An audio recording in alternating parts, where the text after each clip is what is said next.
gaskiya akwai kurakurai da yawa da muke tafkawa amma gaskiya ba mu sani ba mu talakawa. Matsalar mu shine idan muka aka ce waye ya kamata mu zaɓa wa ya cancanta sai mu ce akwai wayanda suka cancanta amma matsalar in mun zaɓe su ba za su ci bane. Ka san gaibu dama ko? Na farko matsalolin shine na farko sai ka ji an ce wai mutum ya fito a ƙaramin jam'iyya ne. Matsala na biyu kuma a ce wai bayi da kuɗi.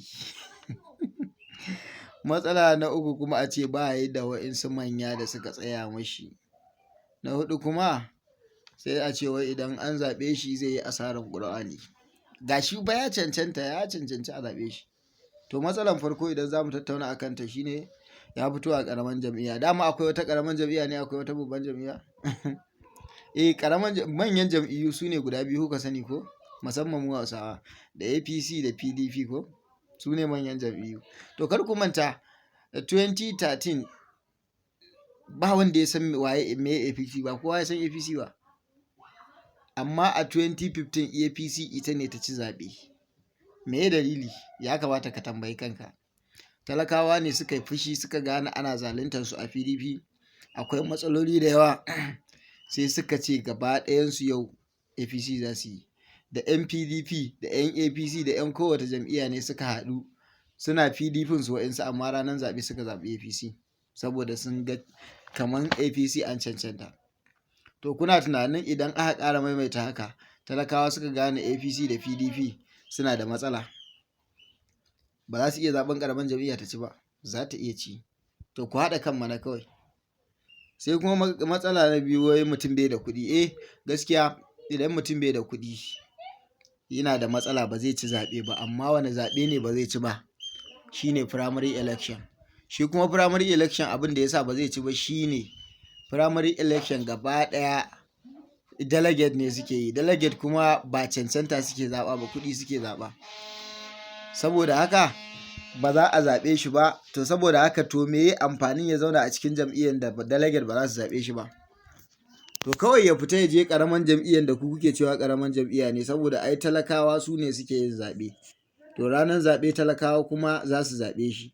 Kun ga zai ci zaɓe. In ya ci zaɓe kun ga shi kenan shi ma jam'iyyar shi za ta iya zama babba. To sai kuma magana da uku ko bayi da manya wa'inda suka tsaya mashi. Kullum fa kukanmu shine manyan nan su ne matsalar Najeriya. Manyan nan su ne matsalar Najeriya. Su suke ba mu matsala. Su ne suke mallakan mutane. Ya za a yi manya ka fito a PDP ko APC wa'insu manya sun tsaya maka. Ka ci zaɓe. Ya za a yi idan manyan nan suka zo da abin da ba daidai ba kai ka ce ba daidai ba ne ka juya musu baya. Wallahi su za su juya ka. Su suka baka kuɗi, su suka tsayar da kai, su suka taimake ka suka sa delegate suka zaɓe ka. Kuma suka zo suka taimaka aka zaɓe ka ci zaɓe.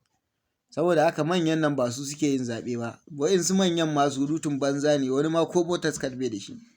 Ko ba su suke yin zaɓe ba mu talakawan dai mu muke yin zaɓen. Saboda haka idan muka yi haƙuri za mu iya kada manyan tunda manyan ba su suke da ƙuri'u mafi rinjaye ba. Talakawa su haɗa kai idan ka zaɓi wanda bai da manya wanda za su tsaya mashi kaga idan ya ci zaɓe an ci sa'a to kaga ba wanda ya isa ya tsawatar da shi ko ya hana shi yin abin da ya dace. Sai dai su ba shi shawara idan ya ga ya dace ya yi in bai dace ba ya ƙyale su. Dama mu manyan ne matsalar mu. Ko ba haka kuke cewa mu manyan ne matsalar ku? To wai idan mun zaɓe shi za mu yi asarar ƙuri'a ne saboda ya fito a ƙaramin jam'iyya. To ina asarar ƙuri'a? Misali me asarar ƙuri'a da kuke nufi wai ba zai ci zaɓe ba. To ma ka san wanda zai ci zaɓe ma kenan. Ka ma san gaibu kenan. Ai muna gesin ne muna ganin da ɗan PDP da ɗan APC su ne za su iya cin zaɓe. A ina ka baro kudancin Najeriya akwai gwamnonin da 'yan jam'iyyun da ma ba a san su ba a damu da su ba ku ba ku san su ba su suke cin zaɓe. Za ka ga PDP shugaban ƙasa ya ci ko ya ci PDP ko ya ci APC ko ina ne amma abga kaga ita ne ta ci gwamna. Wancan jam'iyyar ita ne ta ci gwamna ta ci sanata ta ci meye da sauransu. Kaga wayewansu ya fi namu kenan. Ba komai kowane jam'iyya kake yi ka je ka zaɓi inda ka ga cancanta. Maganar gaskiya kenan fa. Wallahi maganar gaskiya ne. Ba wani asarar ƙuri'a sai ga wanda ya zaɓi wanda bai cancanta ba. In dai ka san ka zaɓi wanda bai cancanta ba ka yi asarar ƙuri'a. Ko da kana tunanin shi ne zai ci to an ji ya ci ɗin sai ya ƙi yin abin da ya dace saboda dama bai cancanta ka zaɓe shi ba. To kana tunanin an je lahira ba har da kai ka bada gudunmawa ba, kuma ka san cewa ba wai ka je da zuciya ɗaya ba ne, ka san ko ka zaɓe shi ba zai abin da ya dace ba, amma kai haƙuri ka zaɓe shi, wallahi aka je lahira sai Allah ya ci ubanka. Wallahi ba ruwana. Ka zo ka zaɓi wanda kake ganin ya fi cancanta, idan ka zaɓe shi ko da bai ci ba ka yi istihadi, ka taimaka mashi. Sannan kuma abin da kuke mantawa shine, idan muka zaɓi wanda muka ga ya fi cancanta, ya fito a ƙaramin jam'iyya, a je ma bai ci ba ɗin, waɗansu ba su fahimci haka ba, sun daure sun zaɓi waɗancan azzaluman wanda ake tunanin azzalumai ne, sai bai ci ba amma ya samu ƙuri'u masu yawa. To kuna tunanin wanda ya ci ɗin ko da azzalumi ne zai iya yin zaluncin?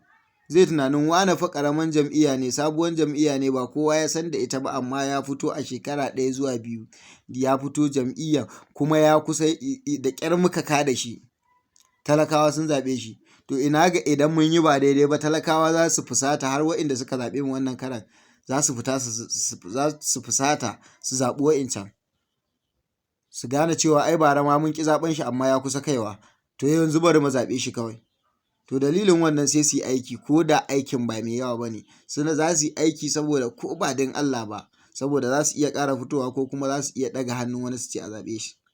Saboda haka zaɓen ƙaramin jam'iyya in dai wanda ya cancanta yana ciki ne, alheri ne kuma abu ne mai kyau. Kakka bari kanka ya kwaba, kakka bari wai 'yan farfagandar siyasa su zo suna wani ziga ka, suna ɓata ma lokaci, suna cewa wai kakka zaɓi wanda bai cancanta, kakka zaɓi wanda ya fito a ƙaramin jam'iyya, mun ji mutumin kirki ne amma ƙaramin jam'iyya ne, ko ka yi asarar ƙuri'a ne, za a waɗanɗana ƙuri'a ne, a haɗa ƙuri'a guri ɗaya in juwa ne, guri ɗaya in juwa ne, har abada shi kenan ba za mu waye ba, har abada ba za mu waye ba.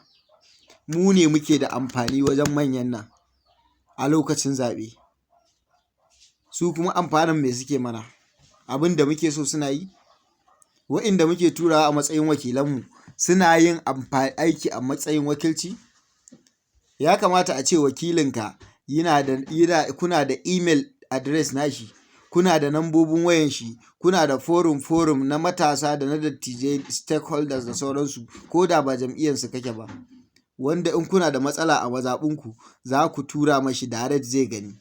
Zai iya zuwa duk bayan wata 1 ko wata 2 ko duk bayan wata 3, kai duk ma rabin shekara ya riƙa zuwa, ya zauna da ku mazaɓin shi, ya zauna da ku ya ji menene matsalolinku, inda zai kai majalisa a magance muku. Har yanzu ba mu san right ɗin kanmu ba, shi yasa Yarbawa sun riga sun wuce kawai. Gashi mulki ba ne, ɗan arewa ne, ɗan uwanmu ne, amma Yarbawa sun fi amfana da mulkin nan, ko kun sani ko ba ku sani ba, haka abin yake. Saboda su suna yin abubuwansu a kan tsari ne, mu kuma ba ma yi. 'Yan 2000, 5000, wai mutum saboda yana baka 10,000, mutum saboda yana baka 20,000 bayan shekara 1 ko kuma lokacin zaɓe, ko zai ɗan baka 5,000 wanda ba za ta kashe ma kishin gidanka ba na wata 1, to ta ma kashe na wata 1, sauran shekaru hudun fa, shekara 3 da wata 9 da wata 11, ya za ka yi kenan? Ya kamata mu yi hankali fa, mu yi hankali. Mun ji ya baka kuɗi, ansa kuɗin, ai shi ma ɗan siyasa ne, bai da kunya, ka anshi kuɗin ka cinye, yanda yake yaudaran ka kai ma ka yaudare shi, ka ce za ka zaɓe shi, idan ma ba za ka iya haƙuri da kuɗin ba kenan, tunda duk wanda ba zai iya haƙuri da kuɗi ba, haka ai ba wani mutumin arziki ba ne. Kuɗi ba na to, ka anshi kuɗin, am sorry, ka amsa ka ce za ka zaɓe shi, ranar zaɓe kar ka zaɓe shi, waye ya san ba ka zaɓe shi ba, in dai ka san bai cancanta ba. In ma ya san baka zaɓe shi ba, ya aka yi baka zaɓe ni ba? Saboda na ga baka cancanta ba ne. Ya za a yi baka kuɗi, ni na ce sai ka ban kuɗi, ba kai ka ɗauko ka ban ba? Ya kaza, bayan da zai yi da kai. Kuma a hakan in ɗan siyasan arziki ne, rarrashin ka zai yi ma saboda next time. Saboda haka gaskiya ya kamata kanmu ya buɗe, ya kamata mu yi hankali. Gaskiya Allah ya rufa mana asiri, Allah ya bamu shugabanni na gari, ba wai shugabanni masu kuɗi ba ko 'yan manyan jam'iyya.